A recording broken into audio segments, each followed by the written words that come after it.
আসসালামু আলাইকুম, আনায়াস মম কিচেন। আজকে খুবই মজাদার এবং ঝটপট একটা রেসিপি করে দেখাবো। এটা হচ্ছে আলুর চিপস। বাচ্চারা কিন্তু এই চিপসটা অনেক বেশি পছন্দ করে। তো আমার বাচ্চা যখন এই চিপস খেতে বায়না করে, যদি ঘরে চিপস না থাকে তখন আমি এভাবে ঝটপট করে চিপস বানিয়ে দিই আর একদম মুচমুচে হবে।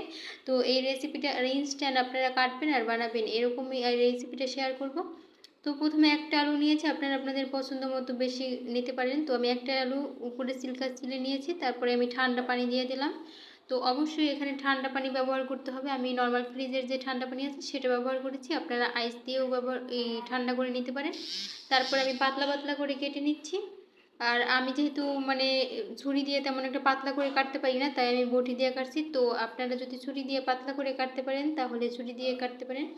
তো আমি বটি দিয়ে কেটে নিচ্ছি, আর অবশ্যই যতটা সম্ভব পাতলা করে কাটতে হবে।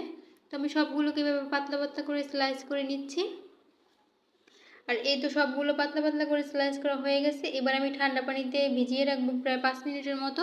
তারপরে আমি ঠান্ডা পানি দিয়ে 2-3 বার পানি পাল্টে ধুয়ে নিব। আর অবশ্যই কিন্তু এখানে ঠান্ডা পানিটাই ব্যবহার করবেন, তাহলে এটা অনেক বেশি ক্রিস্পি হবে। তারপরে আমি ঠান্ডা পানি দিয়ে ধুয়ে একটা ছাঁকনিতে সেঁকে রাখছি। তারপরে আমি একটা কাপড়ের উপরে নিয়ে নিলাম। তো আপনারা চাইলে কিন্তু এটা ফ্যানের বাতাসেও শুকিয়ে নিতে পারেন। আমার হাতে যেহেতু সময় নেই, তাই আমি এভাবে করে ছড়িয়ে তারপর উপর থেকে আরেকটা ভাঁজ দিয়ে আমি কাপড় দিয়ে ভালোভাবে মুছে নিচ্ছি। আর অবশ্যই এমন ভালোভাবে মুছতে হবে যাতে কোনো প্রকারের পানি না থাকে। তো এভাবে করে আমি ভালোভাবে মুছে নিচ্ছি। আপনারা টিস্যু দিয়েও মুছতে পারেন, তাওয়াল যে টিস্যুগুলো আছে সেগুলো দিয়েও মুছতে পারেন। তো আমি একটা কাপড় দিয়ে, শুকনো একটা সুতির কাপড়, এটা দিয়ে মুছতেছি। মুছে হয়ে গেছে, এবার আমি সবগুলোকে তুলে নিচ্ছি। আর এখানে একটা মশলা রেডি করব। তো এখানে সামান্য একটু লবণ দিয়ে দিলাম, আর একটা ম্যাগি মশলা নিয়েছি, এটা কিন্তু আপনারা যে কোনো মুদি দোকানে পেয়ে যাবেন। তো এই ম্যাগি মশলাটা দিয়ে দিলাম। আপনারা চাইলে কিন্তু এখানে চাট মশলা ব্যবহার করতে পারেন, আবার ধনিয়ার গুঁড়া, মরিচের গুঁড়ো ব্যবহার করতে পারেন। তো আমার বাচ্চা যেহেতু খাবে, তাই আমি ঝাল ব্যবহার করছি না। তারপরে আমি আলুগুলোকে বেশ কিছুটা তেল গরম করে নিয়েছি, আর তেলটা কিন্তু মাঝারি আঁচে গরম করে নিয়ে তারপরে এখন একদম চুলার আঁচ একদম লো করে দিতে হবে।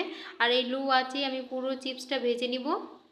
অবশ্যই কিন্তু লো আঁচে ভাজতে হবে সময় নিয়ে, না হয় কিন্তু এটা মানে ক্রিস্পি হবে না। তো আমার এটা ভাজতে প্রায় মোটামুটি 12 থেকে 13 মিনিট সময় লেগেছে। তো আপনাদের এরকমই লাগতে পারে। তো আমি এখন এগুলো সবগুলোকে তুলে নিচ্ছি। তো দেখুন, এটা কিন্তু দেখতেই বোঝা যাচ্ছে যে এটা কিন্তু অনেকটাই ক্রিস্পি হবে, আর একটু লাল লাল টাইপের হয়েছে, কিন্তু এটা পুড়ে যায়নি, খেতে অনেক বেশি মজা। আর মশলাটা গরম গরম অবস্থায় মশলাটা দিয়ে দিলাম।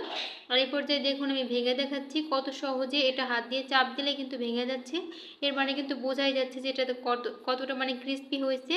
তো আশা করি ভিডিওটা ভালো লাগছে, আর ভালো লাগলে অবশ্যই চ্যানেলটা সাবস্ক্রাইব করবেন।